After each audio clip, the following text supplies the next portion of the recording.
Hi there, I'm Natasha Gargiulo. Welcome to the Green Room on Casting Workbook. This weekend, The Wild Robot is the animated feature that follows the adventures of a robot named Roz, voiced by Lupita Nyong'o, who is stranded on a remote island after a shipwreck. Now, along the way, she meets a variety of animals who teach her about friendship, love, and the importance of belonging. It's clever, heartfelt, and visually stunning to watch. The Wild Robot is an emotional journey that'll captivate audiences. It captivated the cast. Here they are with more.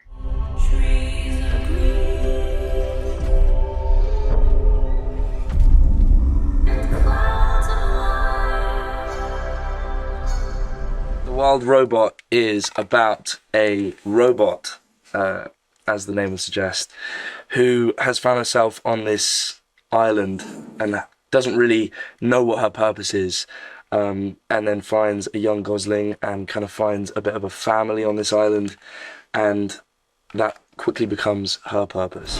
Processing language. You need to learn how things work on this island. Taken by it because it has just such a genuinely human-centric message that is delivered through the story of a robot, you know, and I just thought that was such an interesting way to get us to see ourselves more clearer. Here is Mother now. I do not have the programming. No one does. It needs to swim and fly. The beautiful thing about animation is that there's nothing there by chance.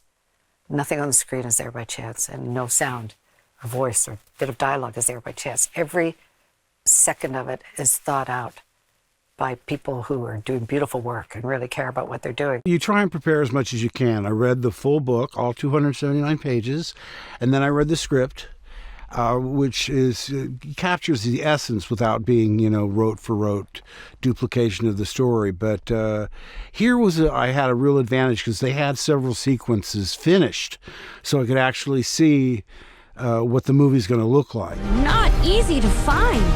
You are defective. I feel fine. And that's been so exciting because you see something on the page, it can go 10 million different ways. And I really love it when I can get into a director's head and hear what they envision and how a character functions in a story, and then sort of like get in there and find it together, because every character should feel different. The experience that I've had recording my first DreamWorks Animation movie has been incredibly fun, incredibly hard work.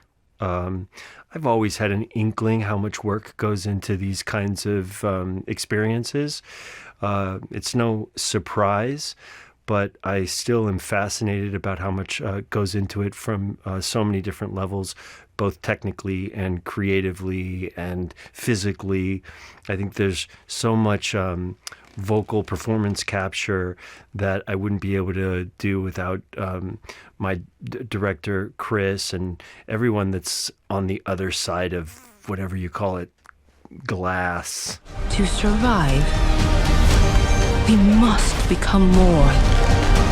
It has been fascinating to have a front row seat to the process of making Roz and the world that she lives in.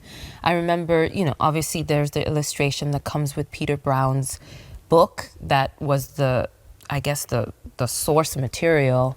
But then there was all the interpretations from pencil sketches and then adding color and dimension and texture and scale that has come through the years, and to see the final version of Roz in the film as three-dimensional as you can possibly get with a two-dimensional medium, it's been so fascinating.